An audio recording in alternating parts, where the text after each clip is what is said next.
السلام علیکم ورحمۃ اللہ وبرکاتہ۔ بسم اللہ الرحمن الرحیم، والصلاة والسلام علی رسولہ الکریم وعلی آلہ وصحبہ اجمعین، اما بعد۔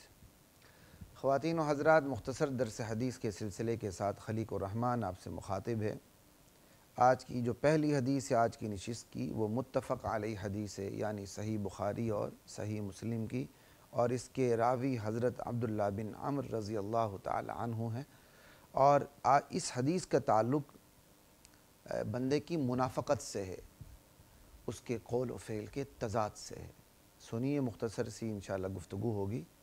عن عبداللہ بن عمرو رضی اللہ تعالی عنہ قال، حضرت عبداللہ بن عمرو رضی اللہ تعالی عنہ سے روایت ہے، فرماتے ہیں کہ قال رسول اللہ صلی اللہ علیہ وسلم، کہ رسول کریم صلی اللہ علیہ وسلم نے ارشاد فرمایا، اربع من کن فیہ کان منافقا خالصا، چار برائیاں ایسی ہیں، چار خصلتیں ایسی ہیں، چار خامیاں ایسی ہیں کہ جن میں یہ پائی جائیں چاروں کی چاروں تو وہ پکا خالص منافق ہے۔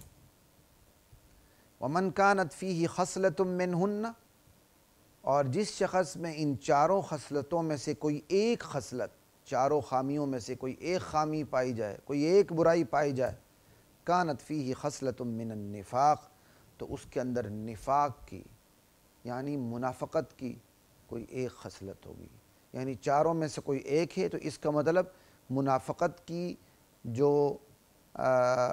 منافقت کے کسی ایک قسم کے اوپر یہ ہے، ٹھیک ہے نا، یعنی اس کے اندر منافقت کی ایک خرابی پائی جا رہی ہے۔ اس کا مطلب چاروں کا تعلق منافقت سے ہے، ٹھیک ہے۔ تو کوئی ایک اگر اس کے اندر برائی پائی جا رہی ہے تو اس کا مطلب منافقت کی ایک بیماری اس کے اندر موجود ہے، حتی یدعہا، یہاں تک کہ وہ اس بیماری کو، وہ اس برائی کو چھوڑ دے۔ یعنی جب تک چھوڑتا نہیں ہے وہ منافقت کی بیماری، وہ منافقت ہی پہ رہے گا، منافقت کی خصلت پہ رہے گا۔ اب وہ چار بیماریاں، خصلتیں کون سی ہیں جن کو نفاق کی علامت بتایا گیا ہے، جس کو کہا گیا ہے کہ بندہ ان کی وجہ سے منافق ہو جاتا ہے؟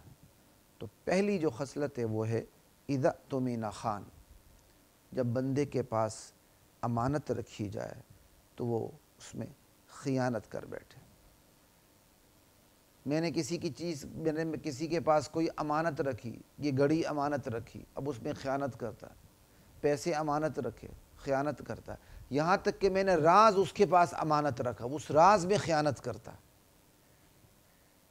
تو وہ منافق ہے۔ یہ پہلی علامت ہے۔ جب بندے کو امین بنا دیا جائے تو وہ اس میں خیانت کرے۔ کسی کو عہدہ دیا گیا امین بنا کے، کسی کو ذمہ داری دی گئی، اختیار دیا گیا، منصب دیا گیا، ذمہ داری دی گئی، کوئی ڈیوٹی لگا دی گئی اور وہ اس کو پورا نہیں کر رہا، خیانت کر رہا، اس میں خیانت مال کی ہو، اوقات کی ہو، کسی بھی حوالے سے ہو، غداری اور بغاوت کی ہو اپنے دائرے کے اندر، تو جب اس کو امین بنا دیا جائے تو وہ خیانت کرے۔ تو جس طرح امانت کا مفہوم گزشتہ نشست میں ہم بتا چکے ہیں کہ بڑا وسیع ہے، اس کا تعلق حقوق اللہ سے بھی اور حقوق العباد سے بھی ہے، ٹھیک ہے۔ تو یہاں امانت کے حوالے سے خیانت کا مفہوم بھی بڑا وسیع ہو جائے گا۔ اللہ اکبر۔ تو اذا اؤتمن خان، جب اسے امین بنا دیا جائے تو وہ اس میں خیانت کرے۔ ایک کونسلر بن گیا، اب وہ خیانت کرنی شروع کر دی اس نے۔ کسی علاقے کا والی بن گیا، اس نے خیانت شروع کر دی، تو اس کو امین بنایا گیا ہے نا، تو اب اس نے کیا کہتے ہیں، خیانت شروع کر دی، خیانت کسی بھی قسم کی ہو۔ اچھا جی، دوسری عادت، دوسری چار خصلتیں، پہلی خصلت یہ ہوگی۔ دوسری، وَإِذَا حَدَّثَ كَذَبَ، جب بات کرے تو جھوٹ بولے، کہ جب بندہ بات کرے تو بس اس کے منہ میں جھوٹ ہو، سچ بندہ دیکھے ہی نہ، سنے ہی نہ۔ آج ایمانداری سے بتائیے گا، امانت میں خیانت معاشرے میں کتنی رچی بسی ہوئی ہے۔ معاشرہ امانت میں خیانت سے اٹا ہوا ہے۔ یہ فوک سموک سے لوگ ڈرتے ہیں، لاہور بدترین شہر بن چکا ہے فوک سموک کے حوالے سے، بچوں کی تعلیمی سرگرمیاں متاثر ہو رہی ہیں، ہماری اپنی آنکھیں متاثر ہو جاتی ہیں، لیکن یہ فوک سموک اتنی خطرناک نہیں جتنی معاشرے کے اندر خیانت خطرناک ہے۔ اللہ اکبر، جتنی معاشرے کے اندر جتنا جھوٹ خطرناک ہے، معاشرہ خیانت سے رچا اٹا بسا ہوا ہے اور معاشرہ جھوٹ سے بھرا ہوا ہے۔ جھوٹ کی غلاظتیں، اس کی سرانڈ آپ کو ہر طرف دکھائی دے گی، یعنی کوئی بندہ الا ماشاءاللہ کم بندے ہوں گے جو جھوٹ نہیں بولتے ہوں گے۔ یہ جھوٹ ہمارے اس معاشرے میں، ہمارے پاکستان میں، ہمارے شہروں میں اتنا عام ہو چکا ہے، بندہ مجمع میں بیٹھ کے سب کے سامنے موبائل ہاتھ میں اٹھا کے جھوٹ بول رہا ہوتا ہے، بڑا بے باکانہ انداز سے، بیٹھا لاہور میں ہوتا ہے، 10 بندے سننے ہوتے ہیں، کہتا میں اسلام آباد میں ہوں۔ اس کو اتنی حیا نہیں آتی کہ یار 10 بندوں کے سامنے میں جھوٹا ہو چکا ہوں، اسے کوئی پرواہ ہی نہیں۔ یہ تو اس کی پالیسی، یہ ڈپلومیسی، یہ سیاست ہے، یہ تو اس کی ہوشیاری، اس کی چالاکی ہے۔ بلکہ فون کرنے کے بند کرنے کے بعد کہے گا دفاع کرے یار، بڑا تنگ کیا بندے نے۔ بھائی تنگ کیے، تم نے کون سا کمال کر دیا؟ کوئی بہت بڑی تمہیں شرعی ضرورت پیش آ رہی ہے تو تم توریہ کرو۔ مولوی تک جھوٹ بولتے ہیں بہت سے، گھر میں بیٹھے ہوتے ہیں، جی کوئی ملنے آ گیا، جی میں تو سرگودے جا رہا ہوں، اگلی نماز میں دیکھو تو ادھر ہی بیٹھا ہوتا ہے۔ اس کا مطلب مولوی صاحب نے اپنے گھر کے ایک کمرے کا نام سرگودا رکھا ہوگا، دوسرے کمرے کا نام اس نے اسلام آباد رکھا ہوگا، تیسرے کمرے کا نام اس نے کراچی رکھا ہوگا۔ حضرت کہا جی کراچی تشریف لے گئے۔ یہ خدا کی قسم بلنڈر ہیں، ہم عوام سے کیا گلہ کریں؟ اچھے خاصے عالم علم جھوٹ بولتے ہیں۔ ایسی باتیں کروں تو پھر بسا اوقات میرے ساتھی کہتے ہیں آپ علماء کے خلاف بولتے ہیں، میں اہل علم کے خلاف نہیں بولتا، لیکن جس چیز کا میں نے مشاہدہ کیا میں وہ آپ کو بتا رہا ہوں۔ یہ معاشرے میں جھوٹ اتنا رچ بس گیا ہے کہ یہ جھوٹ اہل علم میں بھی ہے۔ معاشرے میں خیانت اتنی آ گئی ہے کہ بندے جس کے بارے میں بندہ یقین نہیں کر سکتا نا کہ یہ بھی خائن ہو سکتا ہے، وہ بھی خائن ہوتا ہے۔ لا الہ الا اللہ۔ اچھا جی، 2 خصلتیں ہو گئیں، جب بندہ بات کرے تو جھوٹ بولے۔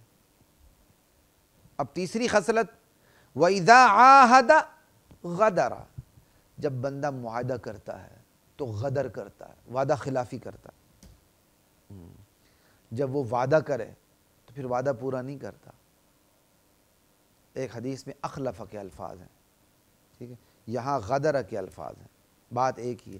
جب معاہدہ بندہ کرتا ہے تو پھر اس کی خلاف ورزی کرتا ہے، اس پہ پورا نہیں اترتا، جان بوجھ کر نہیں اترتا، اور اس کو کوئی پرواہ بھی نہیں ہوتی ہے کہ میں نے کوئی وعدہ توڑا ہے یا نہیں توڑا۔ اس کے لیے وعدے کو توڑنا نہ توڑنا برابر ہوتا ہے۔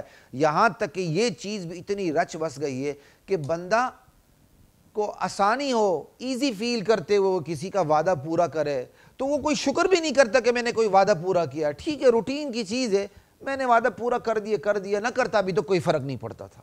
ایمانداری سے بتائیں کیا یہ اس وقت ہماری اس ملک کی صورت، اس معاشرے کی، اس سماج کی صورتحال ہے کہ نہیں؟ جھوٹ بولنا ہے تو بولوں، سچ میں نے بول دی، پرواہ نہیں ہے، شکر بھی نہیں ہے۔ جھوٹ بول دیتا تو وہی برابر تھا، کوئی بس سچ بول دیا نا یار ٹھیک ہے، سچ سے کوئی نقصان نہیں ہو رہا تھا، جھوٹ بولتا کیا فرق پڑتا ہے؟ خیانت کی ہے نا، خیانت نہ کرتا تو خیانت کرنا نہ کرنا برابر، جھوٹ بولنا سچ بولنا برابر۔ اللہ اکبر، وعدے کی خلاف ورزی کرنا یا وعدے کی پاسداری کرنا، یہ ساری چیزیں برابر ہو چکی ہیں ہمارے معاشرے میں۔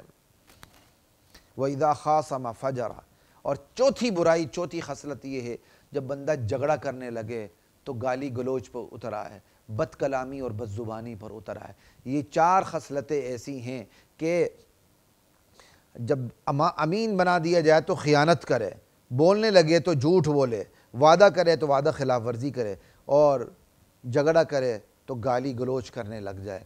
یہ 4 بیماریاں ایسی ہیں جس کے اندر چاروں پائی جائیں وہ پکا منافق ہے، جن میں سے ایک پائی جائے وہ 1 درجے کا منافق ہے، جس کے اندر 2 پائی جائیں وہ 2 درجے کا منافق ہے۔ یہ اللہ کے نبی کی صریح حدیث ہے، صحیح بخاری کی اور صحیح مسلم کی۔ اللہ اکبر کبیرہ، کتنی بڑی بات ہے۔ اور منافقت، دراصل منافقت کی 2 قسمیں ہیں۔ نفاق اعتقاد یعنی اعتقادی منافقت، بندہ عقیدے کا منافق ہو، دل میں اس کے کفر ہے، زبان پہ اسلام ہے۔ تو یہ جو چاروں خصلتیں ہیں نا، دراصل یہ عقیدے کے منافق کو جچتی ہیں، کہ جو عقیدے کا منافق ہے، بے ایمان، اندر سے کافر، زندیق اور مرتد ہے، نہ اس کا توحید پہ ایمان ہے، نہ اس کے ختم نبوت پر ایمان ہے، اللہ کی نبی کی وفات کے بعد بھی وہ سمجھتا ہے کہ میرے اماموں پر وحی اترتی ہے، وہ صحابہ کا دشمن بھی ہے، یہ خصلتیں ان کو جچتی ہیں۔ لیکن جو مسلمان ہے دل سے بھی، زبان سے بھی مسلمان ہے، اس کے اندر اگر یہ خصلتیں پائی جائیں تو یہ اس کی مشابہت ہو گئی حقیقی منافق کے ساتھ جو کافر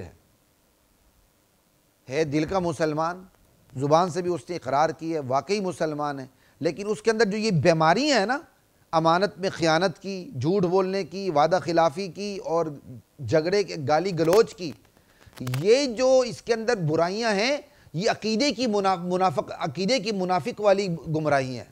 جو عقیدے کا منافق ہوتا ہے اس کے اندر یہ بیماریاں ہوتی ہیں، اور یہ بیماریاں دھرائی کس کے اندر؟ مسلمان کے اندر۔ اس لیے کہتے ہیں جی یہ عملی نفاق، اس سے بندہ کافر تو نہیں ہوتا لیکن مشابہت ہو جاتی ہے عقیدے کی منافق کے ساتھ۔ جو عقیدے کا منافق ہے اس کو یہ برائیاں جچتی ہیں، اس کو یہ برائیاں سچتی ہیں، چونکہ وہ دل کا مسلمان ہی نہیں ہے تو یہی کام کرے گا نا، کہ بولے گا تو جھوٹ بولے گا، امین ہوگا تو امین بنائے خیانت کرے گا، وعدہ کرے گا تو خلاف ورزی کرے گا، جھگڑے گا تو جب بھی جھگڑا کرنے لگے گا گالیاں دے گا۔ لیکن اگر ایک مسلمان کے اندر پائی جائیں گی تو ہم کہیں گے یہ عملی منافق ہے، سمجھ آئی؟ اسلام کے ساتھ جچتی تو نہیں لیکن اس نے وہاں سے یہ ان سے لی ہوئی ہیں۔ تو اللہ کی ذات مجھے اور آپ کو ان چاروں خصلتوں سے بچا کے رکھے۔ جس طرح حیا کے مختلف شاخیں ہیں نا، جسے ہم پہلے پڑھ کے آ چکے ہیں کہ حیا کی بتیرے شاخیں، حیا کی مختلف قسمیں، مختلف شعبیں ہیں، بالکل اسی طرح یہ نفاق کی بھی شاخیں ہیں، یہ نفاق کی بھی بتیری قسمیں ہیں، سمجھ آئی؟ یہ بھی قسم ہو گئی۔ السلام علیکم ورحمۃ اللہ وبرکاتہ۔ وَلَقَدْ أَنزَلْنَا